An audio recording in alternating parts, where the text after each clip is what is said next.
Lenten spiritual practice, a hopeful look at the 7 deadly sins. Lent is a season of solemn self-reflection with the hopes that we're going to deepen our relationship with God as we move toward Holy Week into Good Friday and Easter. But is it really possible to have a hopeful look at sin? Hi, I'm Dr. K.P. McKee. I'm the founder and executive director of a Spacious Place Creativity and Spirituality Center. As we move through today's practice, we would love to hear from you. We welcome your questions and your comments so that this can be a dialogue. For today's practice, the supplies are very simple. You just need some paper and some kind of writing utensil, and that's it. So if you'll forgive me for taking a little extra time to set up the practice today, I need to give you a little background to set up what we're about to do. So let's just take a look at these 7 deadly sins. Wrath, envy, greed, gluttony, lust, pride, and today's big hit. Did you do sloth and envy, yes. So when we look at the 7 deadly sins, they are not scriptural, though they're never listed as such in the Bible. There is a mortal sin that's listed, but if you want to get theologians into a cerebral fistfight, just ask them what that is. Even that's open for debate. These 7 deadlies came to us across centuries of Christian history from various theologians, and they were changed over time. At one time, one of the sins was listed as sadness being one of the 7 deadly sins. And this may explain why people who suffer with depression and who are Christians have issues with guilt and shame around that. But that was given up over time, and one of those others that we mentioned earlier was supplied instead. So that's one thing to know. The second thing is that word, sin. Now, to many of us, it may sound archaic and punitive. And I think that's because across the centuries, Christian culture has focused so squarely on sin and guilt that seems to be the point of the Christian life, rather than moving through that into forgiveness, faith, and love. So, and we've had myriads of definitions of the word sin as well.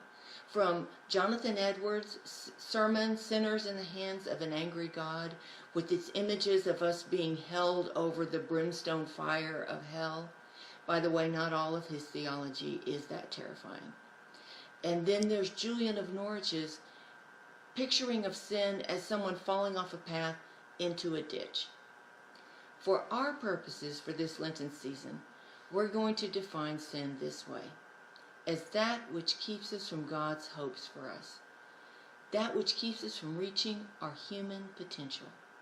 Because the emphasis here is on potential, and that really is what this is all about. So I'm going to say it one more time. That which keeps us from God's hopes for us, and that which keeps us from reaching our human potential. 2 ways to say the same thing. And if we focus on our potential, then we're kept from going down and down that rabbit hole of guilt or of projecting our sin onto someone else.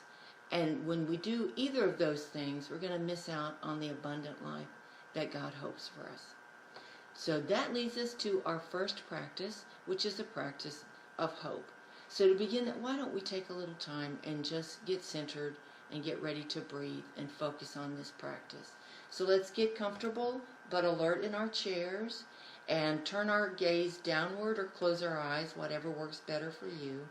And then we're going to move our breath from high up here in our chest, our anxious breathing place, because sin can create anxiety, even thinking about it, down here to our lower abdomen, belt buckle breathing, and we're going to slow and deepen our breaths.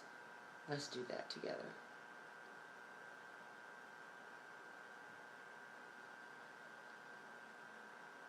And lower our shoulders. And let's open our hands.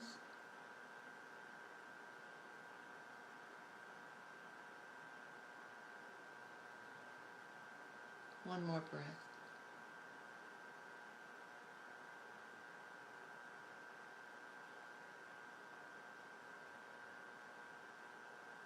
whenever you're ready, we're going to move into this first practice. And to do that, we're going to take a sheet of paper and fold it in half lengthwise, just like this. And first we're going to work on this side. I've done one in advance so that you can see what we're doing. So first of all, we're going to list my hopes for me, remembering that I am a child of God. And these can be short-term hopes for this coming week, for the month, for the year to come, or they can be long-term. Just keep in mind that you are a loved child of God, so that these hopes can come in concert with that realization. And do at least 3. Take a little time to do that. Those may come to you a little more quickly than this next set. So when you have listed at least 3 hopes that you have for yourself as a child of God, then you're going to turn the page over on the other side and list God's hopes for me. And these may not come as easily because we're unaccustomed to thinking this way, but this verse of Scripture may help. I came that they may have life and have it abundantly. These are the words of Jesus in John chapter 10, verse 10. So knowing that God hopes for you abundant life, think big. What might God be hoping for you? And as I said, this may take you some time. So if you need to take this practice with you and work on it over time, that would be great. Set yourself a deadline, because otherwise somehow we lose our focus on this and we go down that rabbit hole of guilt again. So this is one that you can keep with you as we work through the 7 deadly sins. So that takes us to today's deadly, and that is my vice of choice, envy. You will not be surprised probably to know that the color for envy, and every deadly sin has its own color, is green, because most of us have heard the expression green with envy. What exactly is envy? Well, first of all, it's a relational sin. It's directed toward persons, even creatures sometimes, who have something we wish we had. So it's, in that sense, it's a personal kind of sin. Also, it can lead us into a place where we feel resentment, and may even take us a step forward toward what we call covetousness, which is a big biblical word that basically means not only do I wish I had something like what you have, I want to take from you what you have for myself. And that is to covet something. So those are some dangers that we have. There's another side, however, to envy. And I can thank Susan Cain in her excellent book, Quiet, which is a book on introversion, for this insight and actually giving me the idea for this whole series. So she speaks of an experience she had with envy, which she describes as an ugly emotion, but also a clarifying one, because it told her what mattered to her. So when we look at what we envy, we begin to see our desires, and that helps us know ourselves, our true selves, better. That is a good thing. And I would add to that another hidden gift in envy, which is it can move us into a place where we recognize injustice. If the reason we're feeling envious of someone is that we justly deserve something that we see this other person having, we may not be alone. And we can look out past ourselves and say, who might be in this same boat with me? And then we can take some action on that. So those can move us into our practice for envy. So when I'm feeling envious, these are some things that I do. And I would love to hear from you ways that you address this very uncomfortable, ugly sin that has potential for moving us toward deeper relationship with God. And the first thing I recognize when I am envying someone, persons, whatever, is that there's more to the story than I now know. I can see what it is that I envy, but I don't know the rest of the person's story. There may be something in their story that would move me to pity and to compassion for them. Perhaps they are in a troubled relationship or dealing with physical, mental, or emotional challenges I know nothing about. That awakens my awareness of their humanness, and it helps me to move a bit out of envy, because any sin is like a chain that's holding us back, dragging us away from God's hopes for us. So that lightens the load a little bit. And then gives us an opportunity, in some cases, to address an injustice. So what I tend to envy is persons who are writers who have had breaks that I have not yet had, especially if I feel those persons haven't worked to hone their craft. And so I find myself feeling resentful, and I have to remember, first of all, there may be more to their story than I know, but also, are there other people out there who care about writing, who are passionate about it and give it their best, who also are struggling with issues of publication? Yes, there sure are. There are groups of people who are self-published. There are now organizations that support self-publishers with classes and competitions, that sort of thing. So now I know I'm not alone, and others have gotten together and have decided to address this injustice and get people who really desire to be published, who are working at their craft, a way to get their work out into the world. So it gives us a way that we can address an injustice.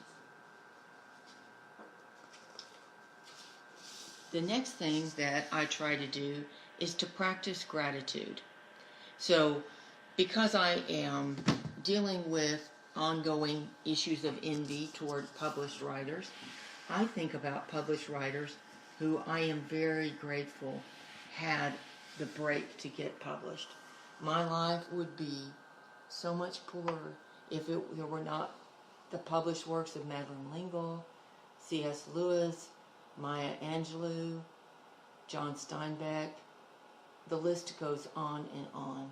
And so I stop and I give thanks for those writers, maybe even take a bit of time to read one of their works with gratitude.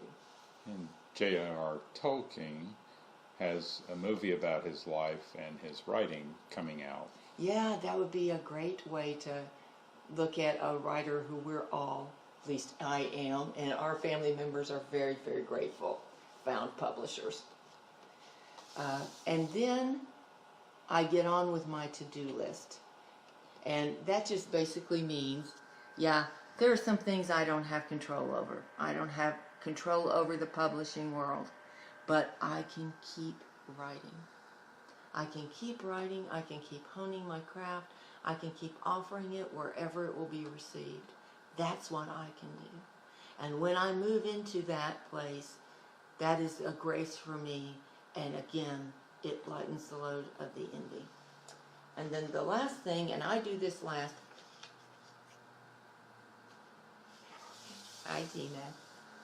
is I move into a clarifying prayer. I turn the magnifying glass on myself and my envy, and I get real with God. Now this is where it gets scary, because we've had so much experience of being shamed for our sin. There's the we're all sinners with the attendant unsaid and shame on us, that sometimes it's hard for us to even admit it. But you're safe here. You're with God, who knows you all in all and loves you all in all. So this is the prayer form that I have created for myself, and you are welcome to jot it down if you find it would be helpful for you. So I begin, God, I envy, and then I get particular about the persons, creatures, whatever I am jealous and envious of. I envy whatever, whomever, because I desire, and then get specific. What is it that you are desiring that this individual, group, or creature has that you don't have? I desire blank that, again, this person, group, creature has, period. Forgive my envy. Provide person, groups, creatures, all they need to become all you hope they can be. Provide me all I need to become all you hope I can be. I want my will to be at one with yours. Amen. Because that last bit, that is the journey of the faith life, and it's a lifelong one. So those are my ways of dealing with the sin of envy. Remember, there's more to the story.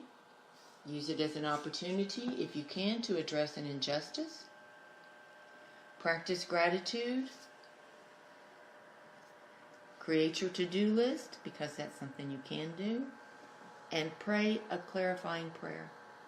And then move into the abundant life that God has for us. And it's not an easy fix. It'll come up time and again. But this is a way that we can address it each time it does. So if you found this practice helpful, we hope you will like us on Facebook. You can revisit this practice on Facebook, on our site, and on YouTube as well. And please share it with someone you think might find it beneficial. We will be meeting each week of the Lenten season to address one of these deadly sins. Next week, wrath. So that'll be March 17th, same time here. So let's close with prayer. God, I want my will to be at one with yours. Amen.